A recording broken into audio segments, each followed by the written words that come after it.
Episode number 4 of Off the Bench with Esteban Velez. Welcome back, everyone. I'm your host, Esteban Velez. And today, Nicholas Goebert joining us, baseball player here at Culver Stockton. Nick, it's a pleasure to have you here along with us today. I'm really excited to talk about your story, not just baseball-wise, but overall, you have a pretty unique story when it comes to it. You were born and raised in Germany and transitioned over to the U.S. You had a couple stops here and there as well. So I'm really excited to talk into it. How are we doing today, Nick? Great. Thank you for having me. First off, just as a side note, I was born in the U.S., but I do have German parents. So, basically German raised at that point. And then I moved over back to Germany when I was 10, yeah. Oh, perfect. So this entire time, I thought you were born in Germany, born and raised over there. Yeah. So, okay, would you consider yourself more German, American, or how are we doing on that side of things?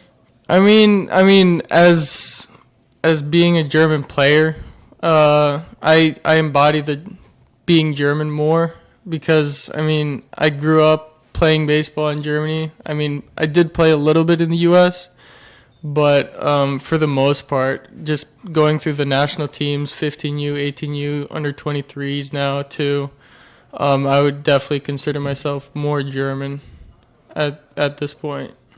So you said born in the U.S., then you went to Germany. After Germany, did you come back to the U.S. straight away? Were there any other stops? So I graduated high school in Germany in 2019. And then I basically came straight to the U.S. I went to junior college up in Escanaba, Michigan, at a little tiny school called Bay College. Not much around it, but definitely, it was a lot of fun. I played there for 3 years. The first year was the COVID year, so we didn't really have a full season then. And then I played 2 full years without the COVID year, yeah. So then after your stops at community college, you came over here to Culver. So that was 2 years ago? Almost 2 years ago. I've been at Culver for 1.5 years. I think since 2022 I've been at Culver. Wow. Okay, so the transition from Germany, or I should say from U.S. to Germany back to U.S., how difficult was it for you? And in terms of the language, you were born in the U.S., but then you had to learn German. But at the same time, your parents are German. So did you grow up learning, German, or how did that go? So when I was in the U.S., it was basically they raised me bilingually. So I was born in the U.S., and then for the first 2 years of my life, my parents basically just straight German with me the entire time. And as soon as I got into kindergarten, that's where I got the English part. So I wouldn't walk into elementary school without knowing any English at all. And then they basically raised me bilingually. Up until I was 10, I didn't even answer them in German, to be honest. So yeah, and then when I got to Germany, I started speaking more and more German. And then I know you're also fluent in Spanish. Yeah. How did that come along? Where did you learn Spanish? Who taught you? Oh, that's actually a pretty funny one. So, I went to school in Germany, and the way we teach languages, I personally believe is a little bit more efficient or more accurate to how you would actually learn a language. Outside of school. So I learned the basics of Spanish in Germany in school. But then I also had a bunch of friends that I went to boarding school with in Germany for baseball. And, in baseball, it's a give and take with a bunch of different cultures, including a big portion being the Spanish culture in South America and Middle America and the Caribbean. So, you learn a lot of different kinds of Spanish there, and then you just kind of pick it up from there. And when you talk with them, you just learn it more and more. So out of those 3 languages, and I believe you know one more, but out of those 3, which one's your favorite and which one's the easiest for you to talk in?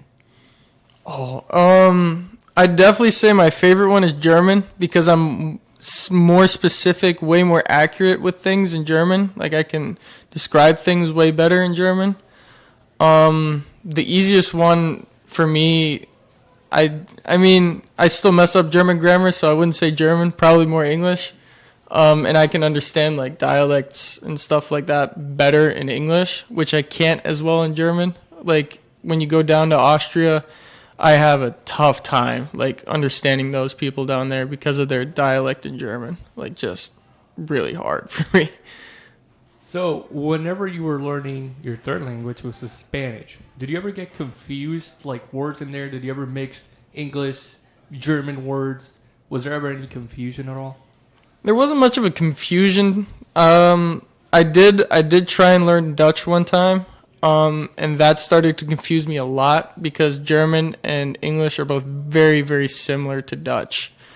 And that just kind of messed with my head, so I kind of stopped with that. I still understand Dutch decently, but with Spanish there wasn't really that much of a problem because of the languages are very like different like in origin, so it's easier for me to distinguish between the languages, and like I kind of have like similar words but different pronunciation in Spanish compared to the other two languages. Talking now a little bit more in depth about baseball, you mentioned you played with your youth national team a couple different times, a couple different age groups. How was the selection process for that? And was it only with Germany? I only played for Germany. Like our selection process for that, we obviously have a very small pool of players in Germany when compared to the U.S. Like U.S., you're looking at probably 5 million people playing baseball roughly, and then you look at the rest of the world, there's probably even more. So like our selection pool is very, very small or very, very limited compared to other countries. We usually do it through camps. The guy that has been running it for years now and now has taken over the 18U national team as well, George Bull. He does a great job of like getting the kids. He's gone down to the U12. We didn't even have a U12 when I was playing with the national team.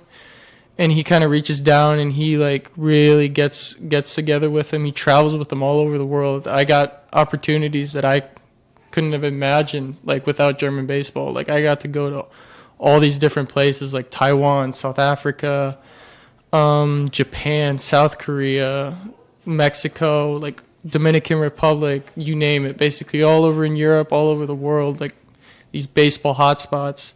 And he just kind of like guided us along the way. Very, very, very good at mental games and stuff like that. Yeah, just hearing you talk about it sounds like a lot of fun. It sounds like a real pleasure to obviously be a part of that process and represent your national team, no matter what country that is. It sounds like a real privilege. When you came here to the U.S. to play baseball, let's go more specifically into Culver Stockton. Mm-hmm. What was, coming out of JUCO, what was the biggest difference you noticed here out of your old school? I'd say I'd have to think about that for a sec. I mean, a lot of the differences is that the pool of players is wider because like when you're looking at JUCO, you got 2 years. In some cases now it's 3 or 4 for some guys. I mean, that's kind of faded away now as COVID has kind of like gone farther away basically.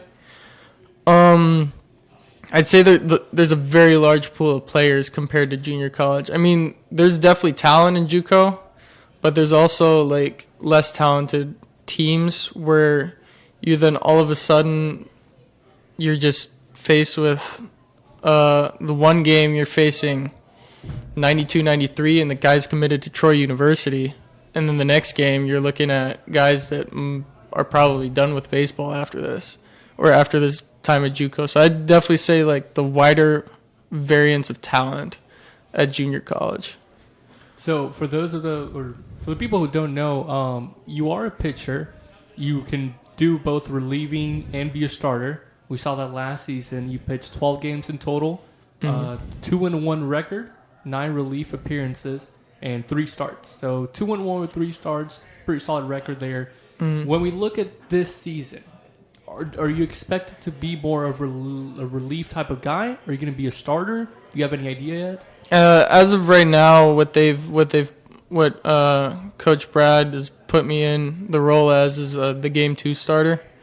So I'll definitely be starting the games to begin the year, and hopefully I continue pitching very strong, so he won't have to roll me back into the bullpen. I mean, I didn't mind it. I knew my role at that point. I knew my role was to get out of the bullpen after Davin, and basically shut the game down from that point. So, I mean, I wouldn't mind it. I don't have a problem with it. It's just whatever I can do to help our team win. So I'm curious to learn how it goes here. I know NCAA is different. This being NAIA, at least talking about Culver, how does it go in terms of like, do your best pitchers, are they the starters? And then the not so great pitchers are the bullpen, or do you kind of mix in a little bit? I mean, for us, for example, I would definitely say our best pitchers are our starters, and then the guys that don't fit or don't make the starting role, we're basically competing for the starting roles. The guys that don't make that starting role, they're definitely at the back end early on in the series, so in the bullpen, to basically shut down games and win us those games. So, I mean, I think they're both equally important, but the starter definitely has the tougher job in trying to keep the game shut down for a couple innings longer. And then, for example, let's say you have a bullpen guy. He's just been pitching lights out. Is there a chance for him to move up as a starter, or does he stay in the bullpen for the rest of the season?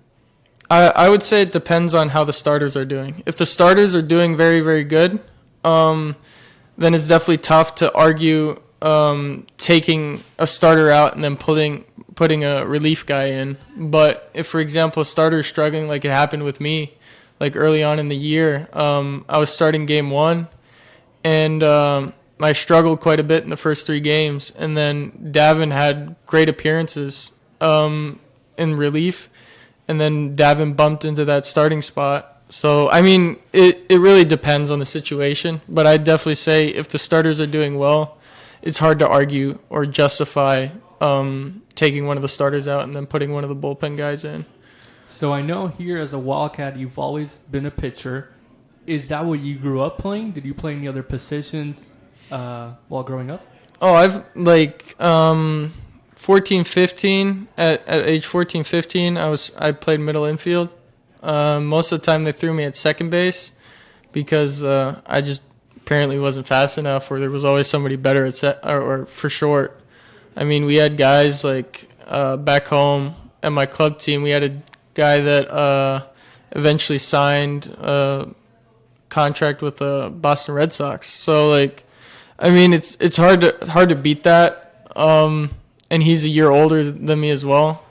But 14, 15, I was definitely shortstop, second base in there. After that, like, if I get chances to play in the field, at like when I was 17, 18, they usually put me in the outfield because of my arm.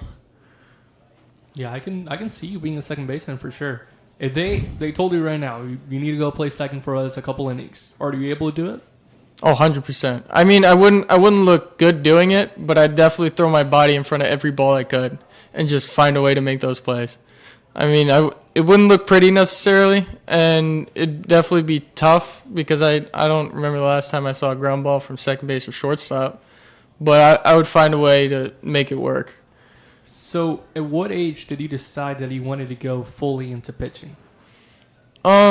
I'd probably say around 17, 18. That's when I moved up to the senior league in our German Bundesliga, which is like all of our grown-ups, like the best players that play in Germany. We play against those guys. That's kind of when it moved. It kind of pushed me towards playing more of a pitching role than anything else. I mean, with the lower level teams, I would get a chance to play in the field every once in a while and hit. But from that point on, it was basically just straight pitching. And was it your personal choice to become a pitcher strictly? Like, did you realize I have more talent being a pitcher, I'm going to commit myself full time to this? Or was it a coach's decision? How did it go? It wasn't necessarily like my decision alone. I'd say I kind of got pushed in the direction, and I started to realize how much fun and like how much enjoyment I get out of just throwing a ball. Like if it were up to me, I'd like to throw a ball all day every day for 24 hours straight. I mean, it's just I don't think there's anything better for a person to do, in my opinion, personally. So we know at the college level, pitchers don't hit. With you being full-time pitcher while we've been in college, that JUCO and being here as well, when was the last time you got to hit? Was it in Germany, or have you hit at any certain point during your career at the college level? At junior college, I did get ABs here and there.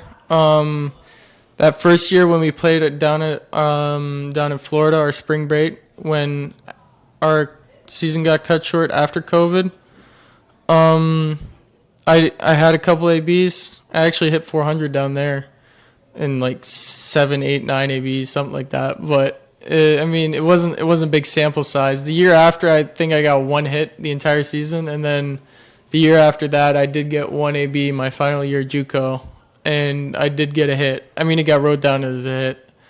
And I think the last time I actually grabbed a bat to swing in a game was this past summer in Germany, when I went with the second team just for a little bit of fun. They put me in center field, and I got to hit.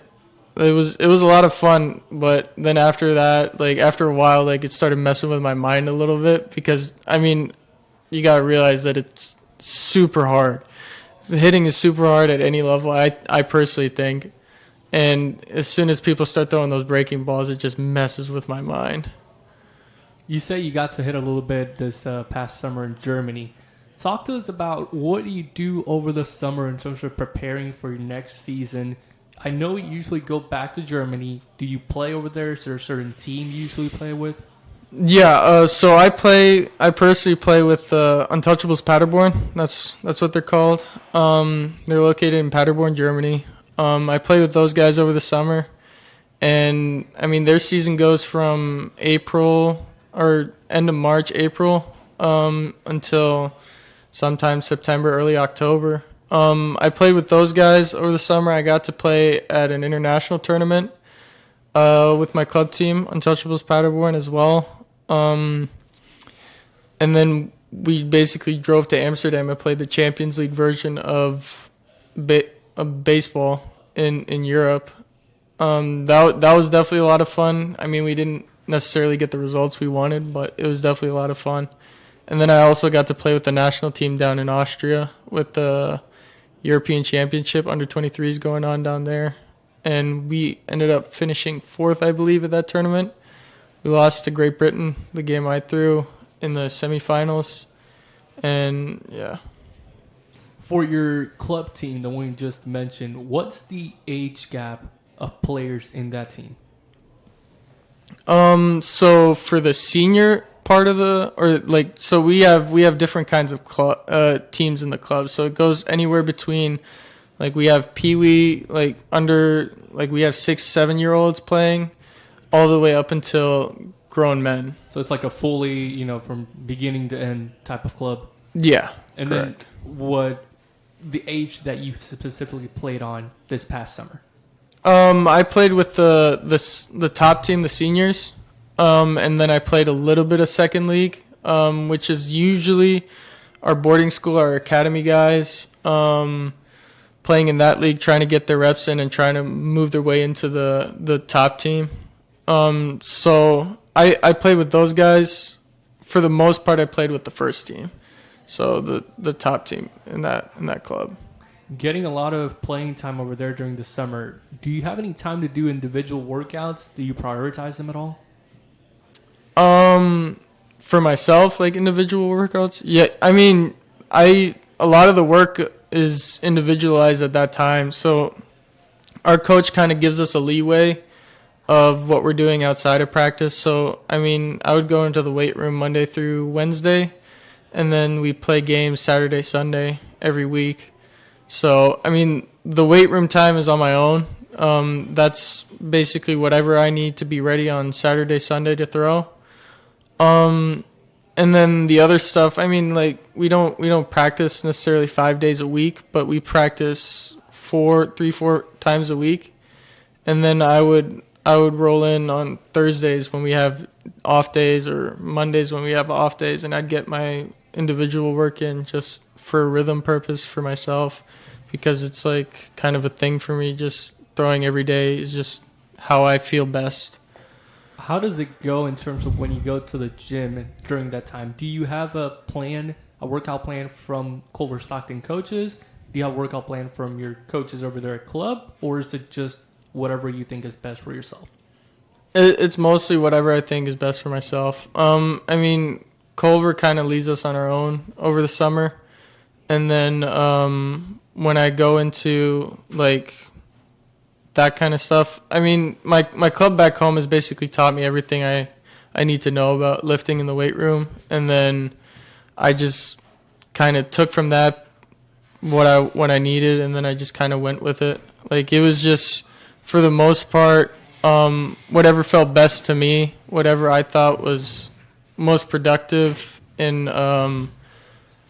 my training that would help me the best, that's what I would do. And whatever, I mean, if it felt uncomfortable, I wouldn't do that exercise or stuff like that. Like, I would just kind of go with that.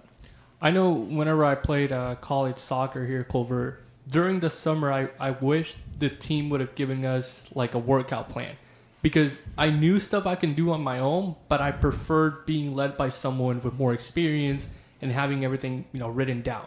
Is that the same for you, or do you like more of doing your own stuff and you implementing your own exercises? I mean, to a given extent, I do implement my own exercises, but I definitely, there's a guy I talked to back home, my coach, or he was our head coach last year, and he's been our pitching coach my pitching coach for the past, I gotta say, like 10 plus years, something like that. And he also does the athletic training, or to give an extent the athletic training, and definitely like coordinates the weight room with us back home. And I just kind of go with him, and then if I have any questions, I just run it by him. It's like, what do you think about this? I mean, I saw this exercise. I think this would be really helpful for this kind of stuff. And I mean, like, what his kind of view is on that. I always get the input from him. Right. No, that's definitely a blessing, having someone to, be able to guide you up in terms of, you can do this, you can do that. It's going to produce this in you. That's a real key figure right there. Mm-hmm. Talking now a little bit more of you as a pitcher, how many pitches do you throw, and which one would you say is your best pitch? So in a game, I'll throw 4 different kinds of pitches. So I'll throw usually my fastball, just a straight 4-seamer. I have a cutter, but I usually keep that kind of in my back pocket unless I need it. Like, if people are getting on my fastball a little bit too much, I have that in my back pocket if my other 2 off-speed pitches aren't working. And then I have my curveball and my changeup, where I definitely say, I mean, the curveball I just use early in counts, late in counts, something like that. And then changeups is when I need swings late in some kind of counts, like 2-1 counts, 3-1 counts, 2-0 counts. I'll throw changeups just to get a swing. How did you kind of decide what pitches you wanted to throw? Did you like experiment a little bit with every single one and then just shows depending on what felt comfortable, or how did that go?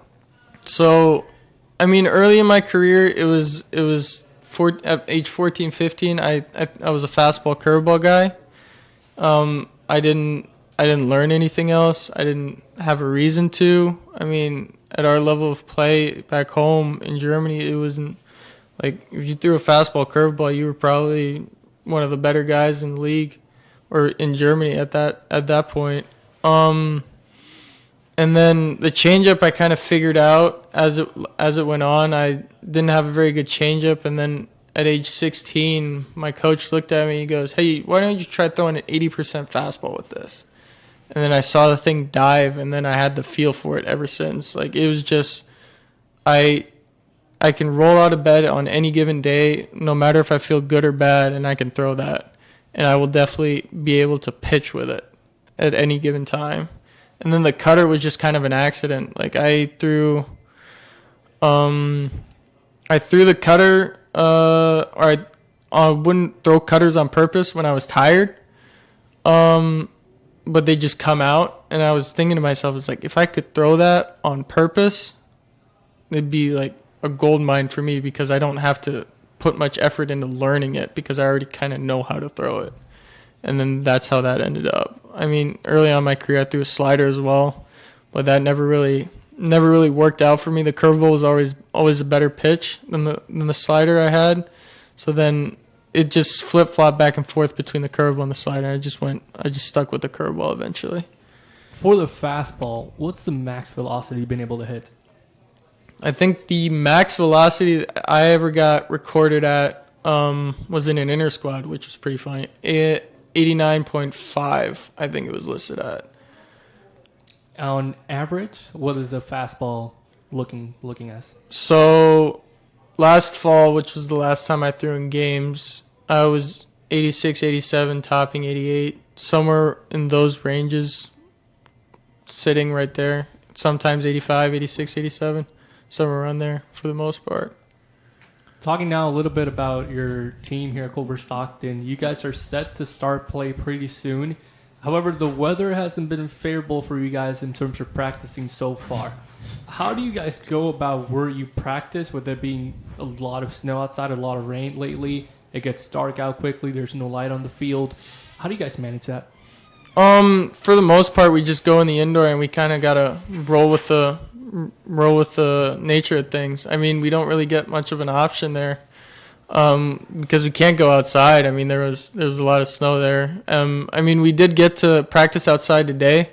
This was our first practice outside. We got to use the turf down the football field, so that was pretty nice. Luckily, the weather's been starting to get better and better, but I mean, we don't really get much of an option, sadly. We just kind of have to make things work and go in the indoor here at Culver. Last season, you guys were one game short of the conference playoffs. You took 3 out of 4 from CMU to end the season. What was the feeling like, knowing you guys were so close yet so far away? I mean, it's obviously like a devastating feeling, because I mean, nobody really comes here to lose. So it definitely sucked not being able to go to the conference tournament and show what we got, because it looked like we were definitely turning around at the end, and we could have done something big right at the end of the season there. But it just sucks. And looking back at it, there was definitely other games that we should have been able to win, or we should have won, and we just messed it up because of like little stuff, and we should have won earlier, and it sucked that it had to come down to a tightrope kind of act like that. And then we were basically praying that another team, I think it was Mount Mercy, would win against William Penn. That's what it was at the end. And unfortunately, they didn't come through for us. It didn't work in our favor. But I mean, I'd rather have it to where we can control it, and we're in the driver's seat at that point. For this season, what is your guys' expectations in terms of playoffs? Are we looking to, get a certain seed? Are we looking to just get into playoffs? What's the feeling like right now in the clubhouse? I mean, our overall priority is definitely get into the playoffs, get into the conference tournament, and then win the thing, and just see from there, see how far it goes. I mean, I'd definitely start off with the first weekend and win game 1. I mean, that's how you start a season like that. But yeah, it's definitely our expectations are conference tournament, and then win the thing. For the first couple weekends, you guys are going to be on the road. It's going to be a while before you come back home. Mentally, how hard is it for you guys to be on the road so much? Oh, it's definitely a lot of work, especially with like schoolwork going on at the same time. I mean, personally, I don't mind it. I do like being on the road. It just gives me a sense of calmness. I'm not entirely sure why, but it just makes me feel comfortable that I get to travel all across the Midwest playing baseball. You prefer playing on the road rather than at home? I mean, I do like hearing fans talking their bit of smack. So I'd definitely say on the road, but coming home and then seeing our fans and then seeing people I know like come by to the games and then to watch us play, that's definitely a lot of fun too. But I definitely do enjoy a lot of people talking smack. Nick, we appreciate your time here. It's been a pleasure having you along. We wish you the best for this upcoming season, for your team, and for you individually. Thank you very much for being here. Up next, Connor Gillock and I will talk sports. We'll talk about Big Ten basketball, some huge baseball contracts going on. So stay tuned for that. Thank you once again, Nick.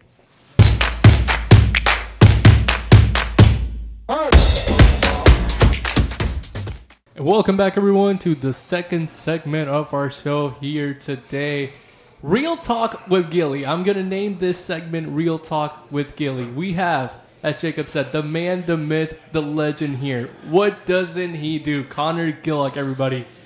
He commentates volleyball games, basketball games, soccer games, lacrosse, every single sport that you can imagine here at Culver Stockton. Connor Gillock does them. He also has his YouTube channel I want to give a little shout out to. You can look him up under Connor Gillock. Under YouTube, you can see his kind of podcast, just really fun questions, really fun topics, and you can catch that on YouTube. Connor, how are we doing today? Man, Esteban, I'd like to thank you so much for including me. I'm doing great. We just got done practice outside, a little chilly, but we managed. We're getting ready for our baseball season. Doing pretty good. Love to hear, Gilly. Let's get right to it today. We're going to start off with one of both of our favorite topics, I should say, in terms of sports. Let's get into Big Ten basketball. We are both really big fans of the University of Illinois, but it's hard to be a fan of them if they're being so inconsistent like they have been during this season. Yeah, I completely agree with you. I mean, think about it. Lose your best player, you get him back. He seems pretty rusty to start off, getting him back. But now we're hoping, praying that we can pull it out.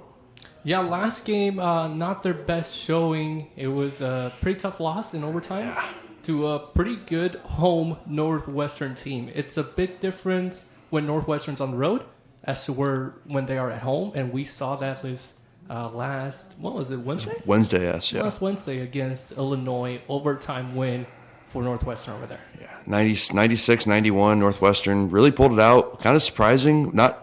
But then again, that place is tough. They already beat Purdue, which something we'll get into.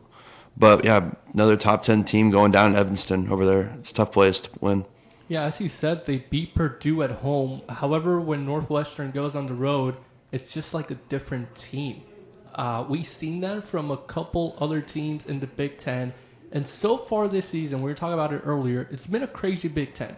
But the key have been road losses. Teams that are expected to win, they go on the road and they lose to a team that's not even ranked. Let's put it like that. We've seen that a couple times already happen. Gilly, why do you think that is this year, especially in the Big Ten? To be completely honest with you, I went to a Big Ten road game, went to Purdue versus Illinois back in early January. That place is tough. That place is really intimidating, even as a fan going there. But, yeah, I mean, witnessing it firsthand, I could see why Big Ten teams struggle playing on the road. I mean, atmosphere is ridiculous. The fans are insane. The atmosphere in Mackey Arena when I went to Purdue, electric. I mean, the fans, ridiculous. The supporters, even like alumni, it's awesome. It's really cool to see, especially being an Illinois fan, only going to the State Farm Center, which is a really cool place to be at whenever it's packed. But Mackey Arena is definitely up there, though, for sure. What was the game you got to watch over there at Purdue? It was Illinois versus Purdue. Was that this year? Yeah, this past year, yep. Yeah, as you said, it must have been a tremendous experience. And I'm pretty sure Illinois lost in that one. Sadly, 83-78, lost that one in a regulation. That was the first Big Ten game without Terrence Shannon, and it showed. And now he's back, and it's also shown. At least in his first game back, they got a big win. Last game, wasn't, as we said, the big win, but he's back, and we're excited to see him. It's going to be exciting what he's going to do going forward for this Illinois program. He's definitely going to take charge once again, and he's going to be back to his usual self at some point for Illinois. Yeah, I mean, the sky's the limit with this team. I mean, with that team, with the team they have currently with him not on the court, I'd say they're maybe a second weekend team. But with him on the court, though, this like what people are saying. I watch plenty of podcast shows, and they say that this team could be a Final Four team. Obviously, now with that loss, people are kind of writing down Illinois a little bit because they can't win on the road. But I wouldn't count them out just yet. He's still a little rusty. He's still getting integrated back into the offense that they had to pretty much scratch with him out. But now they put him back in. Sky's the limit with this team coming up in March. Well, let's get your personal take on it. If he wasn't back for Illinois, let's say he's not going to play the entire season, do you think Illinois is still a Final Four team? I'd like to be biased and say yes, but I just can't. I mean, I would honestly say they would lose in the second round of 32. I could see them winning the first round pretty easily because without him on the court, I think they'd be a 4 to 6 seed, and they'd get a pretty decent draw with this year's tournament, how the field's looking. But most likely they would probably lose in the second round. That's my guess. How about you, Esteban? I wouldn't say second round. I would go with, I'll do one more. I'll say third round. All right. I think second is a little bit too quick for them. Not necessarily that I'm too confident in what they're going to do without him or what they would do without him, but I feel like they deserve a little bit more of credit. I'll say third round. I'll be nice. I like that. I like your confidence, but I mean their tournament history the last few years hasn't been the greatest. So that's where I come in. That's where that statement comes into play. But I mean, I'm hoping we're both wrong, and he plays the rest of the year, and they Final Four, whatever comes. Do you think there's even the slightest of chances that they win the whole thing? And there's only one right answer. Yes, there is. There's a chance they can win it. Well, my right answer was a no, but I guess there are two right answers. If I'm being honest with myself, I don't think there's a chance that they win the whole thing.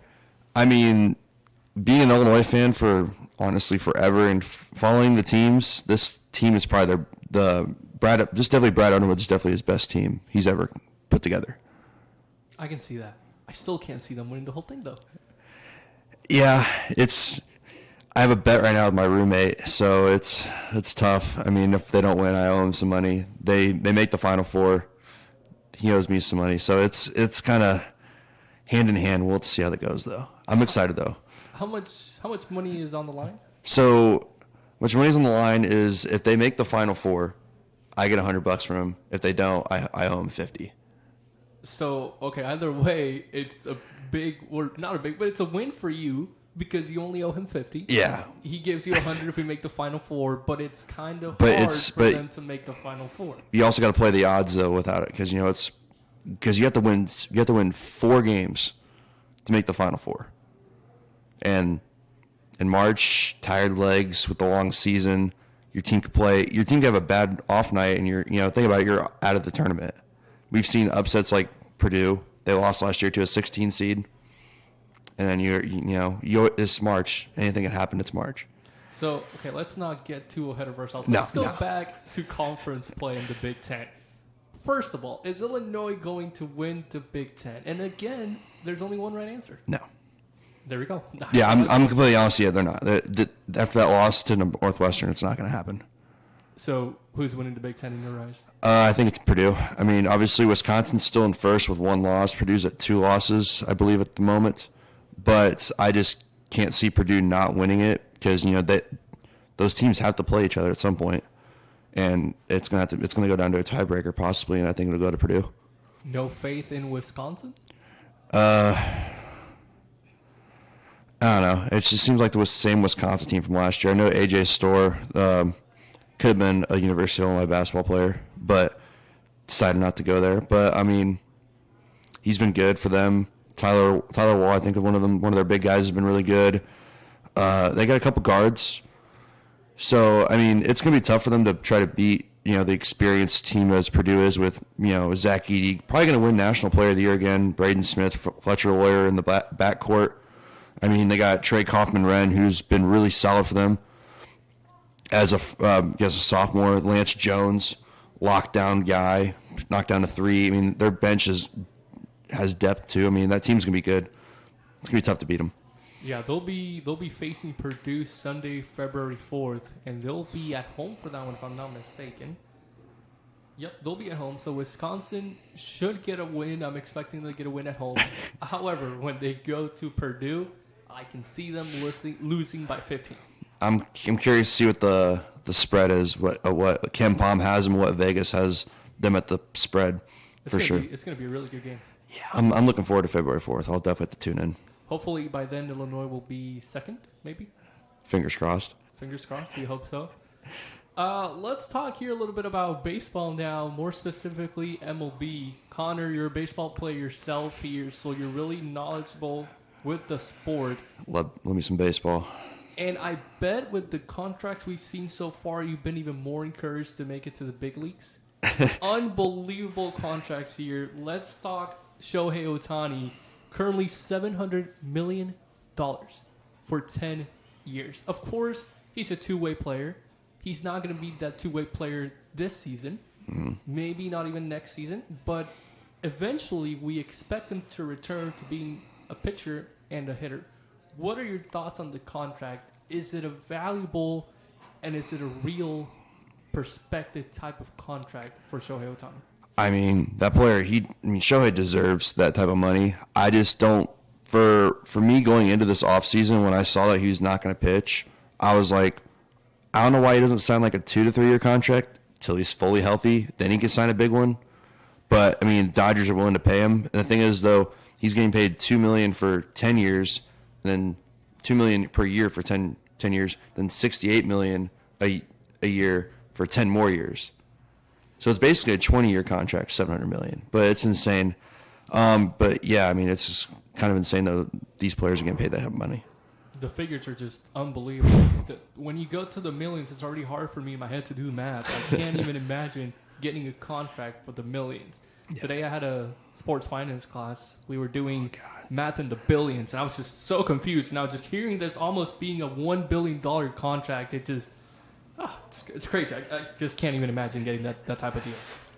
Aaron Judge, however, a little bit lower of a contract. 9 years, $360 million. That brings us back to reality a little bit. Yeah. Still really high. But really good contract from him and the Yankees. What are we going to expect to see from him this season?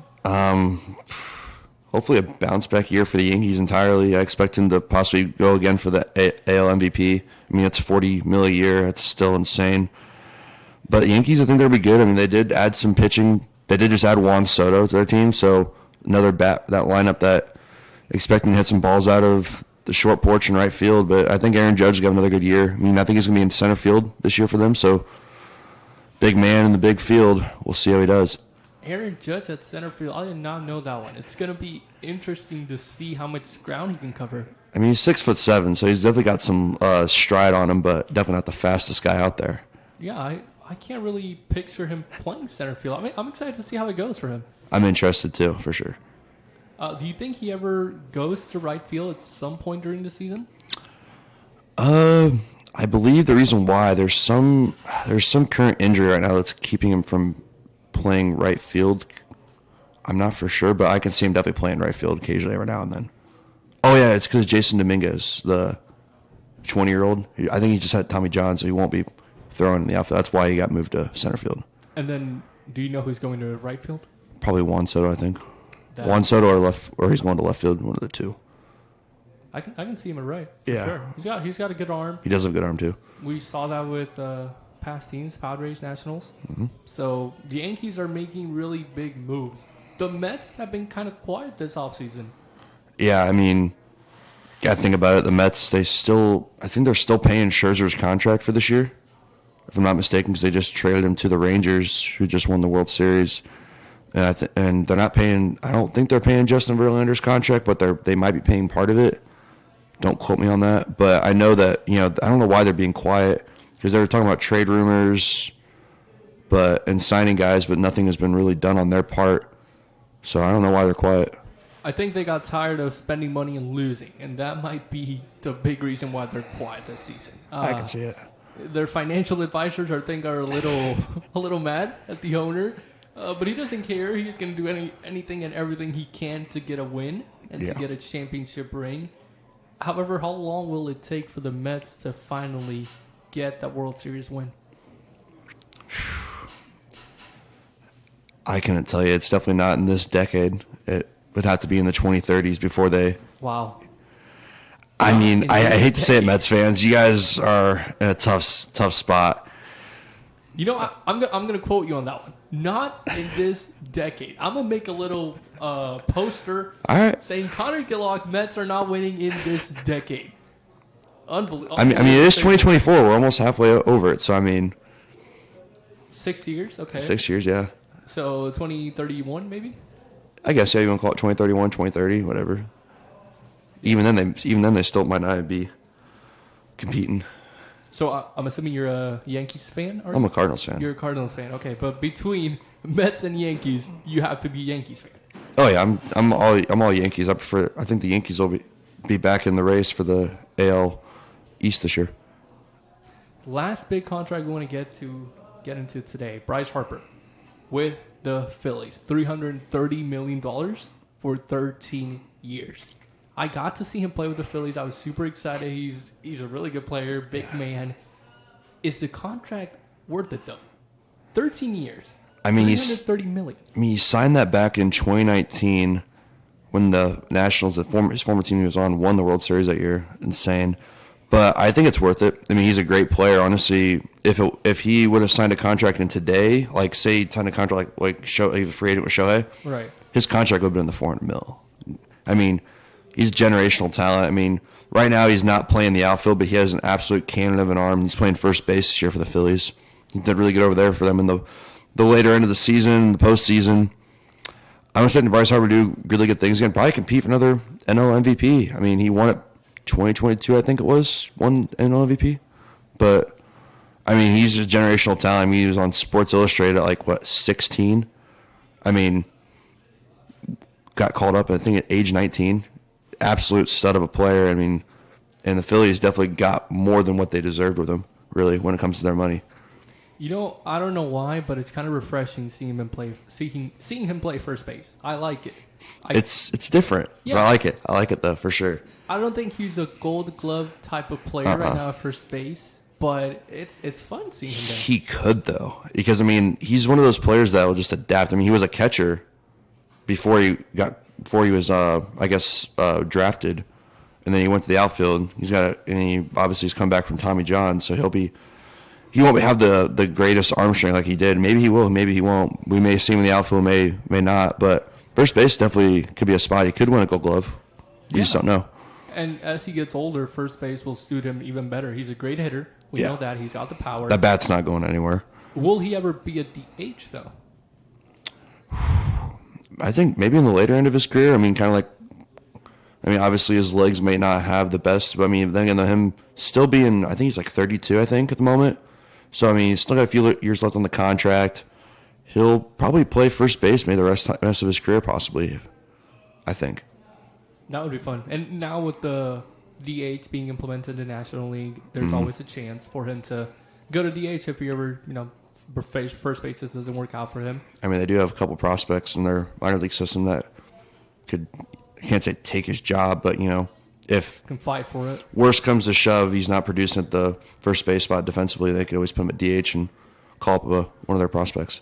Do you think he'll finish out his contract with the Phillies? I think he does. And then he retires? I don't know what age he would be. I remember listening to this a few years ago, what age he'd be when his contract's up, but I think he probably does finish out his career as a Philly. If not, he sounds like another year or so somewhere else, but we just don't know yet. Yeah, Philadelphia, it's a good place for him. It fits him. I like it. I think I might know where he'd go.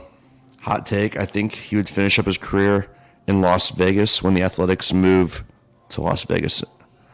Because he is from the Vegas area. He is from there. It would be nice for him to retire where it all started. Does that mean Chris Bryant is going to retire in Las Vegas too? I mean, I could see a lot more players trying to want to go play in Las Vegas when they officially move there and they get their stadium. I can see it. I mean, think about it. It's definitely not known as the biggest sports town yet, but I think once they get the market there, obviously the Raiders are there right now, but I think the Athletics move there, it could be a big sports market with everything there in Vegas. Now that we kind of mention it, I can see, or not necessarily see it, but it would be nice to see it happen if Harper and Bryant, they knew each other since, they were kids. Yeah, they played together, yep. They grew up kind of together playing. If they retire both in Las Vegas at the same time, it would be historic. And not necessarily... Well, okay, the A's are moving because financially they just can't afford it. If you get those two to go to Las Vegas, the ticket sales will be off the roof because you're going to see two hometown players play every single day. And maybe they won't be at their best because they're going to be a bit older, but just the fact that you're going to see them, it's a great advertisement. It's a great feature for the fans that will get them into the ballpark day in and day out. I mean, yeah, because the stadium won't be built until 2027, if I'm not mistaken, is what I heard. And Harper still has a few, I think 3 or 4 more years left. Actually, never mind, probably like 8 years left in that contract, 7, 8 years. Then Chris Bryant, he's having a solid career. I mean, injuries have really riddled him right now. He's with the Rockies. But, I mean, you're obviously going to see a surefire Hall of Famer in Harper. And if Bryant can pick it up and stay off the IL, then he can possibly put a Hall of Fame case career together too.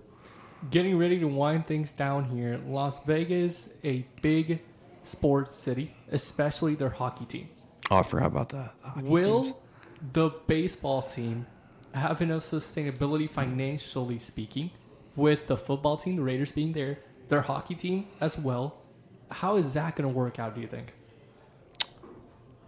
I think it'll take maybe a year for them to like fully settle in. Because the Athletics, their AAA affiliate is in Las Vegas, and I think I really haven't looked into much of theirs. But if like when it comes to like their money and whatnot, how much revenue they can bring in, but I can see it being successful. I mean, you see it, the Raiders pack that nice stadium of theirs out most of the time.